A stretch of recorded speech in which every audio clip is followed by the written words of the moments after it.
స్తోత్రమేసయ్య. ప్రియమైన దేవుని బిడ్డలారా, క్రీస్తు నామములో మీ అందరికీ సమాధానము కలుగును గాక. ఆమేన్. ప్రతి దినము దేవుని వాగ్దానం అని ఆత్మీయ చక్కటి కార్యక్రమంలో మిమ్మల్ని ప్రేమపూర్వకంగా ఆహ్వానిస్తున్నాను. దేవుని బిడ్డలారా, ఎలా ఉన్నారు? బాగున్నారు కదా? మీరు బాగున్నారనే, బాగుండాలన్నదే మరి దేవుని ఉద్దేశం ఉన్నది కనుక, దేవుని కోరిక ఉన్నది కనుక, అలాగే మరి నా ప్రయాస కూడా అదే కనుక మీరందరూ క్షేమంగా ఉండాలి, దేవునితో ఉండాలి, దేవునితో నడవాలన్నదే మరి ప్రభు యొక్క ఉద్దేశం, నా యొక్క మరి ప్రయాస కనుక. ప్రతి ఒక్కరూ దేవునితో ఉండండి, దేవుని కలిగి ఉండండి, దేవునికి దగ్గరగా జీవించండి. తద్వారా మరి మరి ఇక్కడ ఏమనంటుందంటే కీర్తనల గ్రంథంలో, కాలువల ఎవరిన నాటబడిన, అంటే కాలువల వారిన నాటబడిన చెట్టు మరి తనకు అందే తడి, తన వేరు లోతుకి వెళ్తుంది కనుక మరి ఆ చెట్టు ఏ విధంగా మరి ఆకు వాడకుండా ఉంటుందో, నీవు కూడా దేవునికి దగ్గరగా జీవించినప్పుడు, దేవునితో నడిచినప్పుడు, మరి దేవుని వాక్యము నీలో ఉన్నప్పుడు నీవును మరి క్షేమంగా మరి నిత్యము మరి కాపు కాస్తూ ఆత్మీయంగా ఫలిస్తూ ముందుకు సాగుతావని తెలియచేస్తూ, ప్రతి దినము దేవుని వాగ్దానం అనే ఆత్మీయ చక్కటి కార్యక్రమంలో వాగ్దానాన్ని చదువుకుందని చదువుతున్నాను. రోమాపత్రిక 12వ అధ్యాయము 17వ వచనం. కీడుకు ప్రతి కీడెవనికి చేయవద్దు, మనుషులందరి దృష్టికి యోగ్యమైన వాటిని గూర్చి ఆలోచన కలిగి ఉండడు. దేవునికి స్తోత్రం. చక్కటి వాగ్దానం ద్వారా ఈ దినం ప్రభు మనతో మాట్లాడే ఉన్నాడు. ఏమంటే కీడుకు ప్రతి కీడు, గతించిన కాలమే చాలు, ఇక ముందుకు మరి దేవుని బిడ్డలుగా మనం ఏం చేయాలంటే ఎవ్వనికి కీడుకు ప్రతి కీడు మనము చేయడానికి వీల్లేదు. ఎందుకంటే అలా చేయడం ద్వారా, అలా ప్రార్థించడం, దురుద్దేశం కలిగి ప్రార్థించడం ద్వారా ఇతరుల కోసం మనం ప్రార్థించకపోవడం కూడా పాపమే అని సెలవిస్తున్నాడు కనుక మరి కీడుకు ప్రతి కీడు ఎవరికి చేయకుండా మన క్రైస్తవులు కూడా మనం అనేక రీతిగా కీడుకు ప్రతి కీడు చేసేవారిగా ఉన్నారు. అయితే కీడుకు ప్రతి కీడు దేవుడు చేయొద్దు అంటాడు. అలా చేస్తే మనము అంగీకరించబడము దేవుని దృష్టికి. కనుక మనుషులందరి దృష్టికి ఏమంటాడంటే యోగ్యమైన వాటిని గురించి ఆలోచన కలిగి ఉండాలట. దేవునికి ఇస్తుంది. మనుషులందరినీ గూర్చి మనం ఏం చేయాలంటే యోగ్యమైనది మనం చెయ్యాలి, ఆలోచన చెయ్యాలి. మనుషులందరికీ క్షేమకరంగా ఆలోచన చెయ్యాలి. మనుషులందరి దృష్టికి మనం యోగ్యమైన వారిగా ఉండాలంటే అందరి మేలు, అందరి బాగోగులు మన కోరుకుని అందరి కోసం ప్రార్థించే వారిగా ఉండాలి. తద్వారా అందరికీ క్షేమము, నీకును నాకును ఆశీర్వాదము అని తెలియచేస్తున్నాం. అలాగే ప్రార్థించిన అందరి కోసం కూడా ప్రార్థించడం, అందరూ ఆశీర్వదించబడతారు, దీవించబడతారు. నీ గ్రామం, నీ పట్టణం, నీ రాష్ట్రం, నీ దేశం మరి అందరూ క్షేమంగా ఉంటారు.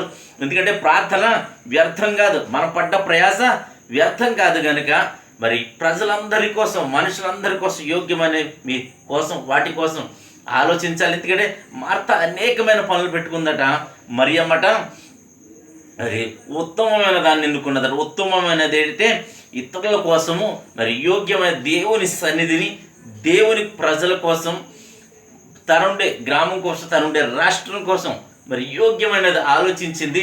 తద్వారా మరి ఆమె యుద్ధ నుంచి అది తీసివేయబడదని దేవుని వాక్యం సెలవిస్తుంది. కనుక ఈ దినం యోగ్యమైనది నువ్వు ఎన్నుకోగలిగితే, మనుషులందరి కోసం నువ్వు ఆలోచించగలిగితే, అందరి క్షేమం నువ్వు కోరుకుంటే, నీవు కూడా యోగ్యమైన దాన్ని ఎన్నుకున్నట్టు అది నీ యొద్ద నుండి తీసివేయదు. అది నీకు ఆశీర్వాదము, క్షేమము, నీ బిడలకు ఆశీర్వాదము అని తెలియచేస్తూ దేవుడి మాటలు దీవించునుగాక.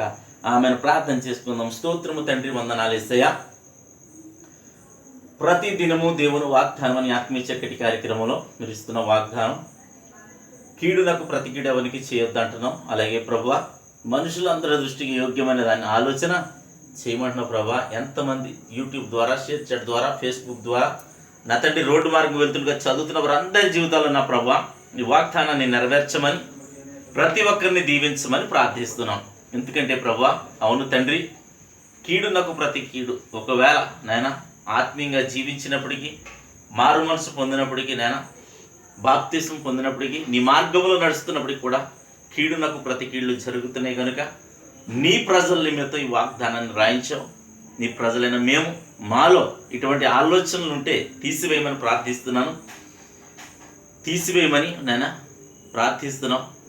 నువ్వు మమ్మల్ని ప్రేమిస్తున్నావు, మమ్మల్ని ఆశీర్వదిస్తున్నావు కనుక కీడు ఈ ఆలోచన మంచిది కాదని నేను తెలియపరుస్తున్న ఈ సమయంలో ప్రతి ఒక్కరిని ఈ వాగ్దానుసారంగా జీవించే జీవితం దయచేయమని, కీడు నుండి తప్పించమని, ప్రతి ఒక్కరి కోసం ప్రార్థించే వారిగా, మా దేశం కోసం, మా గ్రామం కోసం, మా రాష్ట్రం కోసం, నేను మా గృహం కోసం, మా ఇరుగు పొరుగు బంధువులందరి కోసం ప్రార్థించేవారిగా మమ్మల్ని ఉంచమని, ప్రతి ఒక్కరిని దీవించి ఆశీర్వదించమని, రోగులుంటే స్వస్థపరచమని, అలాగే యవనస్తులకు చక్కటి సంబంధాలను గ్రహించమని, అలాగే అనేక మంది ప్రభా నాన్న ఇసుక లేని కారణంగా అనేక మందికి పనులు లేవు, ప్రతి ఒక్కరికి పనులు కల్పించమని ప్రార్థిస్తున్నాను. అలాగే మంచి వాతావరణాన్ని అనుగ్రహించమని ప్రార్థిస్తున్నాం. అలాగే తండ్రి, ఎవరెవరి అవసరతలు ఉన్న ప్రతి ఒక్కరి అవసరతను మీరు తీర్చమని, క్షేమాన్ని ప్రతి బిడ్డకి దయచేయమని, తోడేయండమని, ముఖ్యంగా ఈ దినం పెళ్లి రోజులు కానీ పుట్టినరోజులు కానీ జరిపించుకొనిచున్న ప్రతి బిడ్డకి క్షేమాన్ని, సమాధానాన్ని సంవత్సరం అంతా ఈ దయకిరీటం ఉంచమని, అలాగే ఈ దినం నీ బిడ్డలు చేయు ప్రయాణాల్లో, ప్రయత్నాల్లో, రాకపోకల్లో, ఆలోచనలో, ఉద్దేశాల సమస్యలో మీరే తోడేయండి, మహిమ పొందమని యేసు నా పేట అడుగుతున్నాను మా పరమ తండ్రి, ఆమేన్. నేను నమ్ముతున్నాను ప్రియమైన దేవుని బిడ్డలారా, ప్రతి దినము దేవుని వాగ్దానం ఆత్మీయ చక్కటి కార్యక్రమం మీ అందరికీ ఆశీర్వాదకరంగా ఉందని నేను నమ్ముతున్నాను. మీరును నమ్మునట్లయితే ఈ వీడియోని లైక్ చేయండి, అనేక మందికి షేర్ చేయండి, మీ ప్రార్థన అవసరతలు కామెంట్ రూపంలో తెలియచేయండి. దేవుడు నిన్ను నీ కుటుంబాన్ని దీవించునుగాక. ఆమేన్.